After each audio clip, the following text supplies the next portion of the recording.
news, information, deals that small business owners are generally interested in. I wasn't here last week. I had the flu going through the whole household and it didn't spare me as well. But I am back this week and I got a question for you. How do you deal with a big sickness that comes over you or your employees when it comes to your small business? Are you the kind that just kind of close down shop, power through it? There are certain industries you just don't want to show up to work sick, but I'd love to hear from you. How do you deal with a big giant sickness that's running through your company, whether it's you just as a solopreneur and you're sick, you're out, that's it.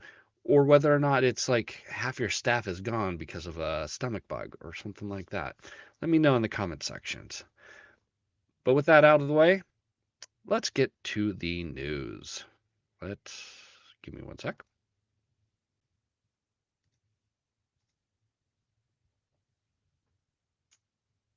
Really?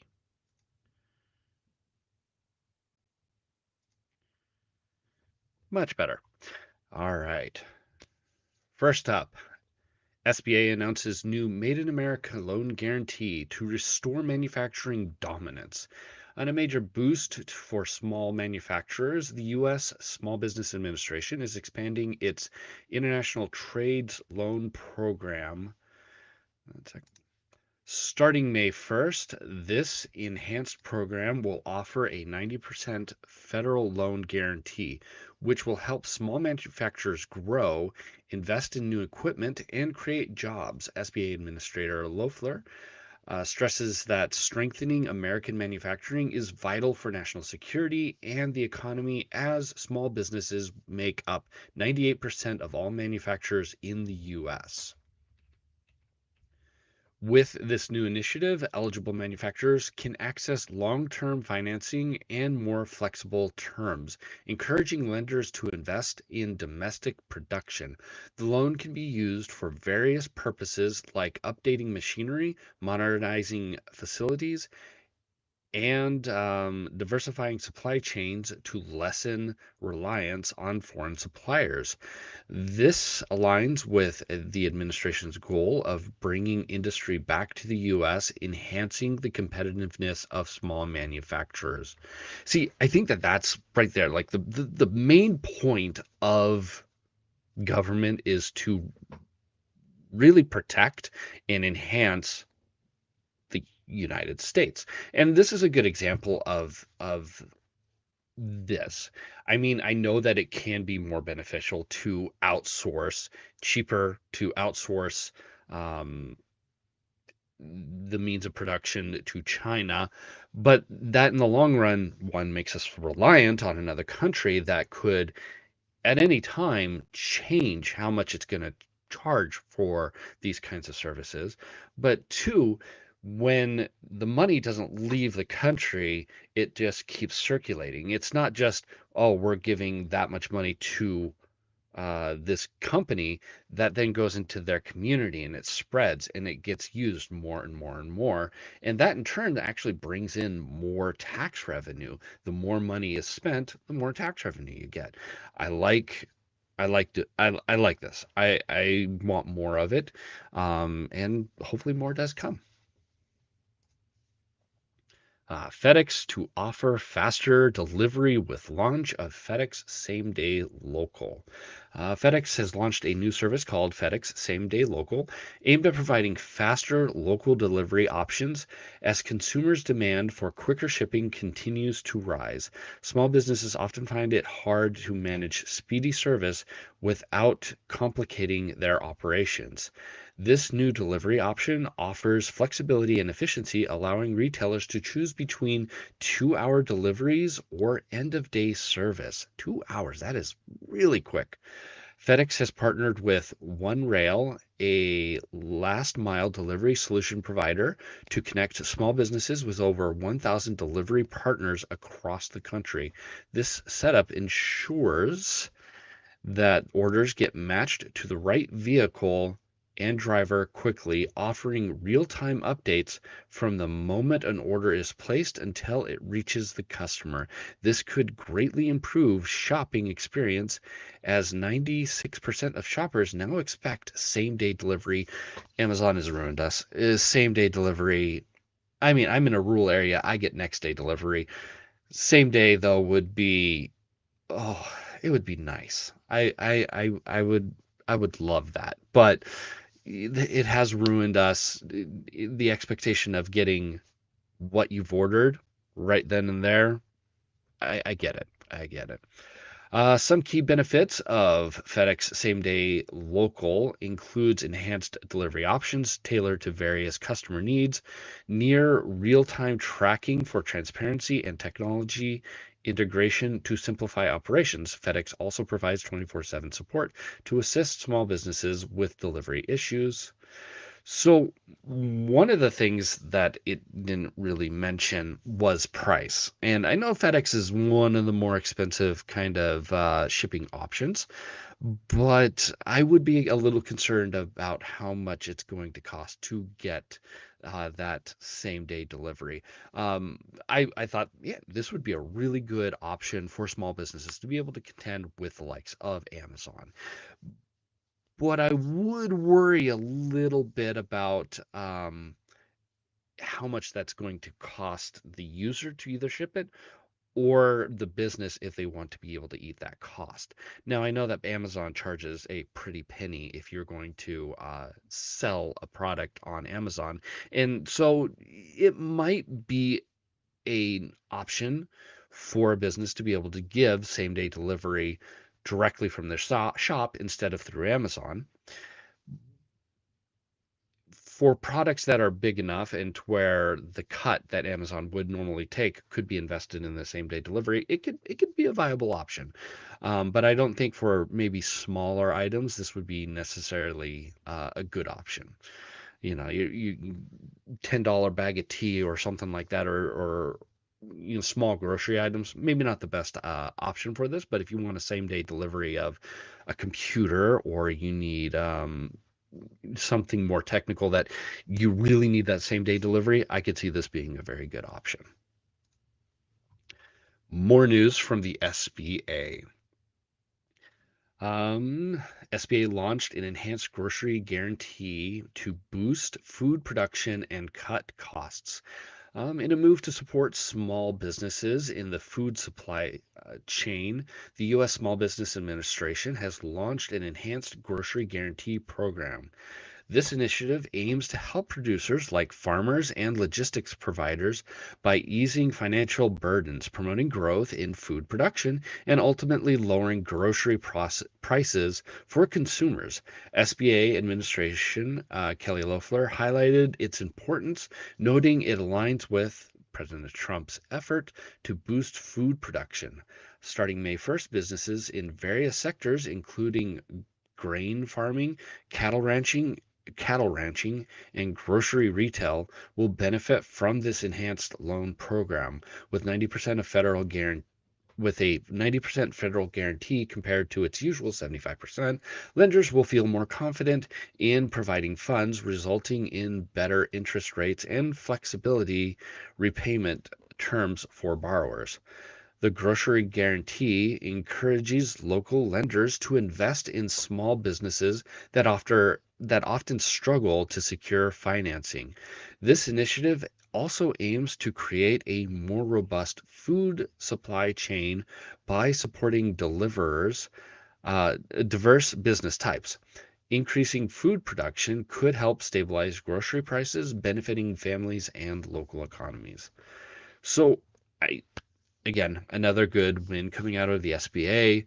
I'm all for enhancing our farms, enhancing the food production process. I've gone through FFA. I know the food production side of things, and I know how hard it can be on farmers, especially when it comes to uh, regulations, um, getting hired help out there, and then ultimately the government coming in and saying, well, you can't sell all of your food because.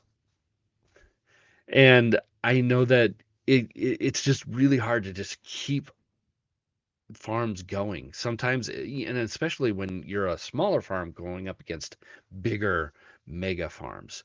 So any little help that farmers can get, I'm all for it. And if this helps lower grocery prices in the long run, heck yeah, that would be really awesome. I'm all for that. All right, Square expands access to capital, financing more sellers with innovative tech-powered underwriting. Square has announced that it will be expanding access to loans for small businesses. Over the past decade, Square has focused on helping entrepreneurs getting funding they need to grow, which ultimately supports local economies. Traditional banks often rely on outdated criteria for judging credit worthiness, making it difficult for many small businesses to qualify for loans. In response, Square has used advanced technologies and real time financing data to provide a more flexible and inclusive lending process. Since 2014, Square has approved over $32 billion in loans, averaging at around $10,000 each. Impressively, yeah, women-owned businesses receive 58% of these loans, while 36% go to minority-owned businesses, with many directed to areas that traditionally struggle with loan approvals. Square's new enhancements will allow over 50% more sellers to access loans, including new businesses and those with seasonal income, reflecting the realities many small businesses enterprises face. Additionally, Square offers flexible payment terms, allowing businesses to pay off loans in accordance with their cash flow. That's nice, which can adjust seasonally. Early results show that almost half of new loan applicants have never been offered a Square loan before, signaling positive change in access to capital. Getting a loan is probably one of the hardest things for a small business owner, and it's one of the reasons why I kind of shied away about doing a loan. If I wanted to be able to get a house, it was going to be actually kind of difficult to be able to get a loan because you need to be able to have like 2 years worth of um, expense or income showing that you are actually a viable option for a loan. And so I was hesitant and, jumping into it, it was still a bit of a pain to try. I was going through the process of trying to get a mortgage and for potentially a new house. And they're like, well, you're not quite at 2 years. You may not be able to make it. I get it. I understand. But this, being able to make it easier for a business owner to be able to get access to loans, I love it. You know, uh, it is more of a risk for Square, but if they have the technology to be able to to dial back that risk a little bit, I, go for it. I'm all for it. All right, we've hit the deals section of the show. Our first deal, Shopify has a 3 day for free. Not that much of a deal, but you get $1 a month for 3 months. So for $3, you get 3 months of Shopify to try it out, see if you can make some money that way. Really good deal, just starting it out. This just was through their normal pricing page. So it's shopify.com slash uh, pricing. Shopify.com slash pricing. Next up, we have FreshBooks. FreshBooks has a special going on where you get 70% off for 4 months. This is their tax season special. You can find this at freshbooks.com slash pricing dash offer. So if you wanted to try out FreshBooks, I've always been a little hesitant to be like, well, I need to jump ship from one bookkeeping company to the next, but I've heard good things about all of these companies' abilities to be able to basically take your data from one platform to another. So if you're tired of your bookkeeping platform, maybe give FreshBooks a try. You can get 70% off for the next 4 months. Our final deal comes from NordVPN. They have some coupons at nordvpn.com/coupon. And the big one here is if you get like a 2-year plan, you're looking at $3.89 per month. That's a pretty good deal for a VPN. I personally use a VPN. I travel a lot, and I don't want to use the open Wi-Fi at hotels and anyone and everyone with with a special set of skills, and they're not hard skills to find. Can start snooping on some of your data that's unencrypted. So getting a VPN, kind of nice. I'm not those kind of people that are like, hey, Google and Facebook are spying on you. The minute that you sign in, even with a VPN, the minute that you sign into an account, Facebook, Amazon, Google, they know what you're doing. So I don't take that side of it, but it's more about if you're traveling, get a VPN. It'll protect you a little bit at least. All right, on to the next segment, our stories from Reddit. My friend owns a small restaurant and paid $4,000 on a website that doesn't work. I'm going to shift things a little bit here. So he has been waiting for 3 months, already paid $4K, but his website looks worse than those free Squarespace slash Wix templates, and the booking doesn't even work. He is not sure if this is normal. Is this normal? What was your experience with developers slash agencies and getting your first website built? This just sounds horrible. I mean, to have 3 months and costing $4,000 to get a website that looks worse than Squarespace slash Wix. I'm pretty sure that there are booking systems out there that you can just buy on a monthly basis to be able to get um, something a little bit better than this. This just sounds horrible. I would probably try to get your money back if you basically just got a Wix website with no booking system. Your friend should probably go for trying to get his money back, and you might not be able to get his money back. Next time, try to go with an agency that's probably a little bit more accredited. Sorry to hear about that. Our first growth hire spent 3 months building dashboards no one looked at and left for a bigger title elsewhere. Brought someone in specifically to grow to own growth. Sold solid resume, talked a good game in the interview, had experience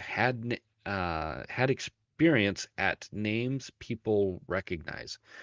English is a little broken here. First month was research. Fair enough. Second month was tooling, built out analytics stacks, connected everything, created dashboards that tracked 17 different metrics. It looked impressive. Third month, I started asking what we were actually going to do with any of it. Got a lot of questions about needing more data before making decisions. Started noticing the dashboards were getting more refined, but nothing actually being tested. Week 11, he told me he'd been approached for a VP title somewhere else and was going to take it. We had um, we had 17 dashboards, 0 experiments ran. The hard lesson is that people who are good at looking busy and people who are good at looking are good at doing things are very different skill set, and the interview process does not reliably tell them apart. Now I ask candidates to walk through the last things they actually shipped and what happened when it did. Not what they planned, not what they analyzed, but what they shipped. Anyone else hired for growth early and had it go sideways? Curious how common this is. So I've never ran into this problem myself, but I guess the problem that or the thing that I would see is probably a little bit more hands-on. It seems like you had a bit of a hands-off approach. You hired him and you kind of, did the Ronco chicken griller. You set it and you kind of forget it. You came back, checked on it every so often. I would be a little bit more hands-on, giving them goals as to where they need to go. And then you're going to see really quickly whether or not they're able to actually match those goals. I would have put in a goal of, yes, you could do some research within the month, but I want to be able to do an experiment by the end of that month. I want to have 2 experiments. Yes, we can start setting up dashboards, but while we're setting up dashboards, let's have an experiment going first. That way we can actually test and see, we can have that experiment running while you're building the dashboard. Let's build the experiment first. While it's running, we can actually start making dashboards. That way you're doing 2 things at once and not just being like, well, I just got to build dashboards because I got to find a way to report these things. That way you're going to be able to find whether or not this person is actually, but yeah, finding in the interview whether or not they are actually qualified, that's hard. And the best thing to do is what you're saying here. I want examples of what you've done in the past. What did you do? How did you do it? Let's go through it. And what were your results? Business dried up, no income coming in, no assets, no way forward. Is bankruptcy the answer? Hi, everyone. I run a small niche service business, and the past 3 years have been relentless. Our entire industry depends on government policy. Now, legislation has effectively gutted our client base, reducing it to roughly 2% of what it once was. What makes it especially hard for us is that existing clients aren't grandfathered in. They are no longer eligible for the services they already purchased, which means we have to stop work mid case and can't collect outstanding balances. On top of that, we are very expense heavy industry, and we were really only make we were only really able to make profit on the balance payment. The deposit client pay is all overhead.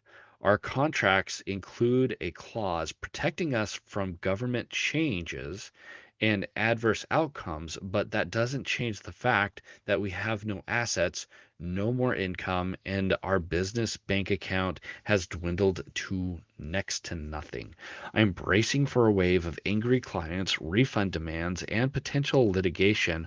I'm fairly confident we'd prevail in court, but the stress of it already weighed on me heavily. I can't sleep at night over this, and I've developed an ulcer too. Ugh.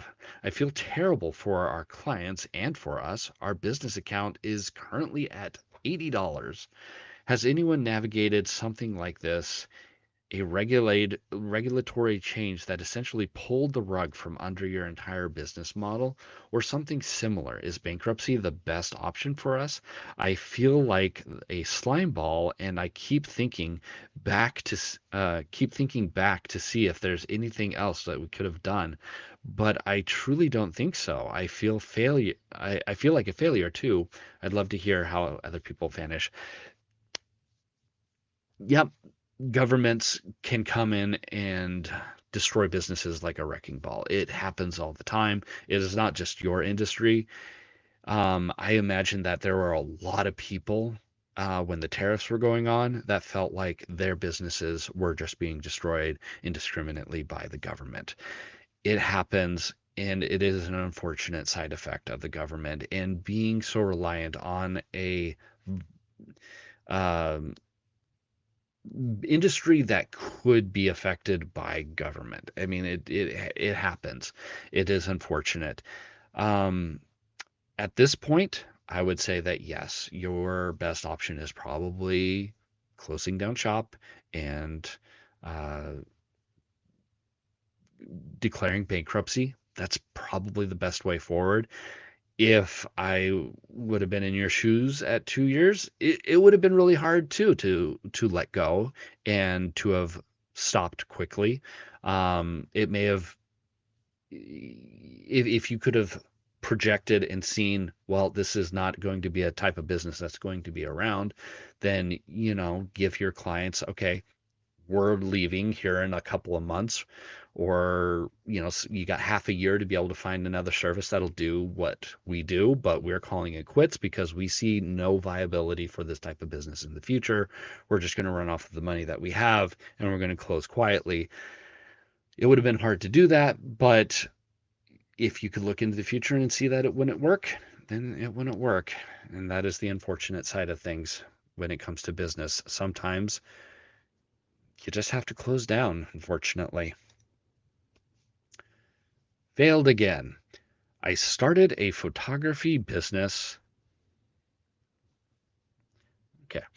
I started a photography business many months back. Did it the right way, registered an LLC, created a website, created a portfolio, Facebook, Instagram. Clients loved my pictures, but it didn't grow. Burnt a lot of money in ads, did a lot of TFPS, and tried to grow between Facebook blocking almost all my posts in groups, Google, Yelp, and Meta ads not giving any leads, Google not even letting me verify my business. Tried 4 times. Eek. Posting flyers everywhere. I see no path forward. Last night, reality finally set in. My chest has been hurting since. Only my first ad worked, the only one I had run when I started, and everything else was after that did not convert to sales. People liked my pictures when it was $100, and when I'm trying to charge what I'm worth, no takers. And when I do get takers, they want what's worth 700 for $250. Oh, oh man. I'm just going to go over here.